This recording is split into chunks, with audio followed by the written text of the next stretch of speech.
आज धरो। इशारा दिया है कि जाओ मृगनयनी द्रौपदी को खींच करके इस दरबार में लेकर के आओ। तो दुशासन देखते जा रहे हैं, द्रौपदी दिखाई नहीं दे रही है क्योंकि द्रौपदी कक्ष में विश्राम कर रही है।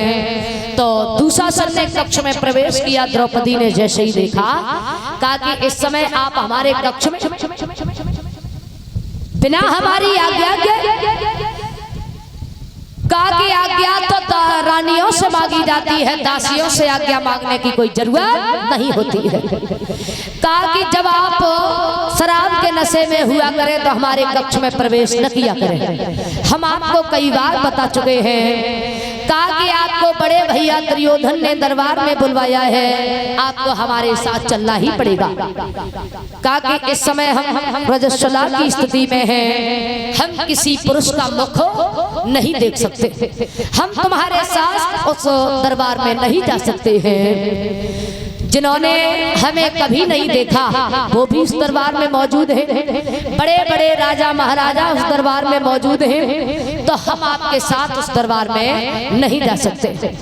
कहा कि तुम्हें हमारे साथ चलना ही पड़ेगा। जब द्रौपदी चलने के लिए तैयार नहीं हुई,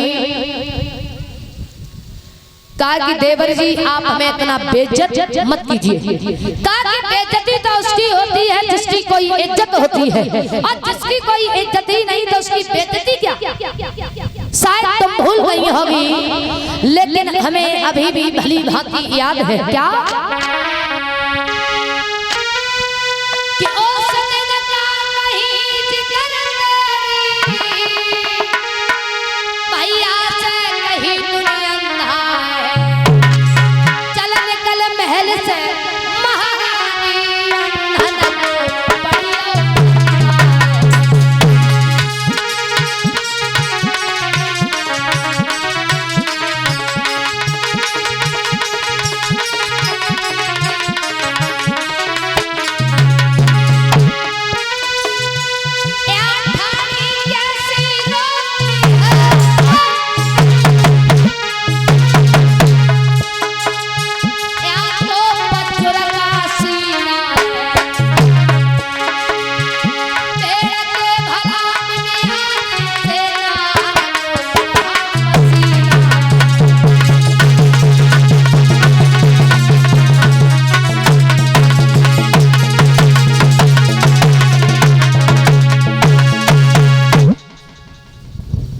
कहा।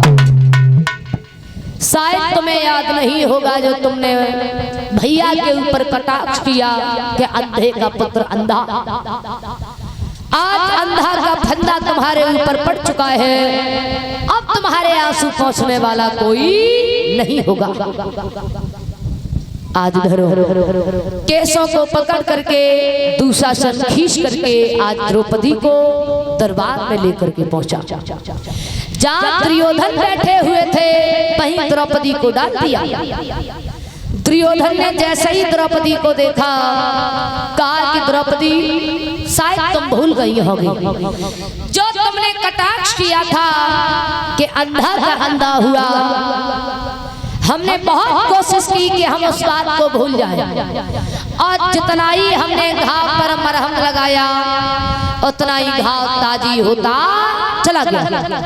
हम उस बात को नहीं भूल पाए हैं। तुम वस्त्रहीन होकर के हमारी जगह पर बैठ जाइए, क्योंकि यहाँ सब अंधे ही बैठे हुए हैं, यहाँ किसी को दिखाई नहीं दे रहा है।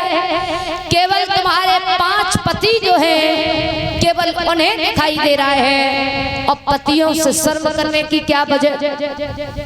वस्त्रहीन होकर के हमारी जगह पर बैठ जाइए। दुर्योधन बोले हैं द्रौपदी